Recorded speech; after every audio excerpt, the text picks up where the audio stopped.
Sayang, hari ini hari bahagia kita. Semoga kebahagiaan yang kita dapat hari ini kita dapat sampai bila-bila. I love you. I love you too.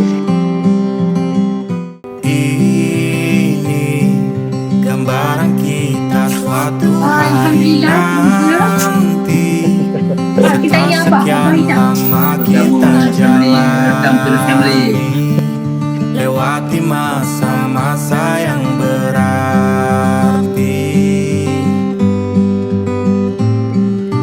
Kini ku sudah yakin pada satu hati yang ku rasa tepat untuk temani.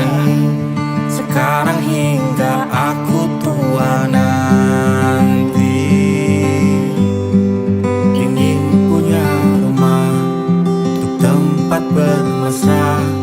Kau dipanggil ibu sementara aku ayah, bertukar cerita di ruang keluarga. Adakah kamu reda untuk menerima Adwa Amsyar Zazwan bin Abdul Majid sebagai suami kamu? Mana satu Adwa Amsyar yang dimasukkan?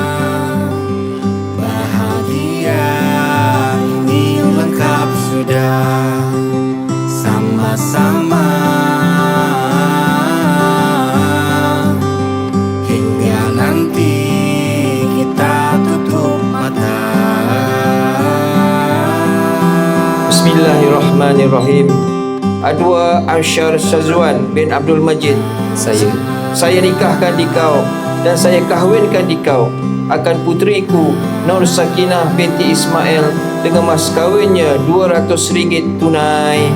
Saya terima nikah Nur Sakinah binti Ismail dengan mas kahwinnya RM200 tunai. Tempat bermesra, kau dipanggil ibu sementara aku ayah, bertukar cerita hingga lelap mata.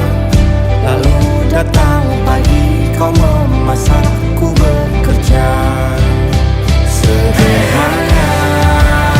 Hai sepupuku Sakinah. Hai sahabatku Adwa. Okey, akhirnya hari yang kita semua tunggu-tunggu. Selamat pengantin baru Ina dan semoga bahagia kekal sehingga anak cucu.